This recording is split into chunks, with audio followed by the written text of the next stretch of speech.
Bike leasing காசு கட்டையும் இல்லை, 10,000 ரூபா காசு உரையுதுடா, என்ன செய்யறேன்னு தெரியல. வெளியில் உங்கள் அண்ணாட கெடுப்பாரண்டா.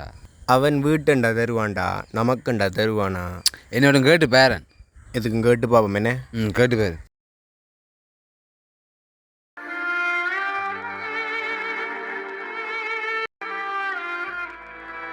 தம்பி ஓடுக்கான் ஓனர் வார 2 பார்ப்போம் கண்ட ஏசுவாரி. ஹலோ தம்பி, சொல்கிறா.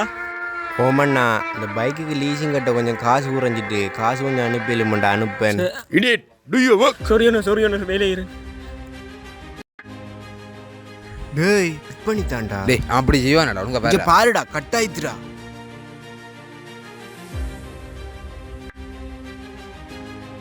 ச்சே,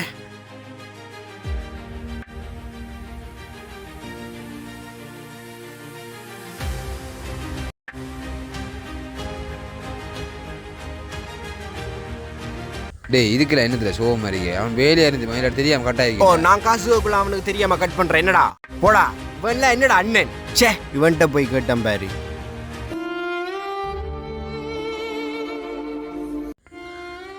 ஓனர் வாரத்துக்குள்ள தம்பிக்கு காசு அனுப்பு. அவன் என்ன கஷ்டத்தில் இருக்கானோ.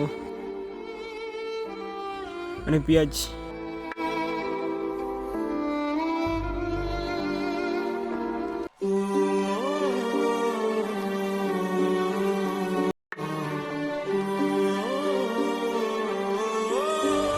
டேய் என்னடா?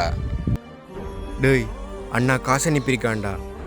ஏய் நான் அப்பயும் சொன்னேன் நான் தானடா, அவன் எதுவும் வேலையா இருந்துப்பான். நீ அது தெரியாம அவனுக்கு போட்டு ஏசுறாய். அவங்கவுங்க கஷ்டம் அவங்கவுங்களுக்கு தானே தெரியும். கோவத்தில் வார்த்தையை விட்டுக்கிட்டா. ச்சே. டேய் உங்கள் அண்ணன் இந்த நாடு நகரத்தை விட்டு பிரிஞ்சு அங்கே இருக்க காரணம் யாருக்காக? உங்களுக்காக, உங்கள் குடும்பத்துக்காக. நீங்களே எப்படி காய்ச்சா என்னடா செய்வானோ? அவனோட நிலைமையை கொஞ்சம் புரிஞ்சு கொண்டு நடந்து கொள்ளுங்கடா. வெளிநாட்டு வாழ்க்கை என்பது அவ்வளோ லேசிப்பட்ட வாழ்க்கை இல்லை. அவங்கவுங்க வர்ற கஷ்டம் அவங்களுக்கு தான் தெரியும். அதையும் புரிஞ்சு கொண்டு நடந்து கொள்ளுங்க, சரியா?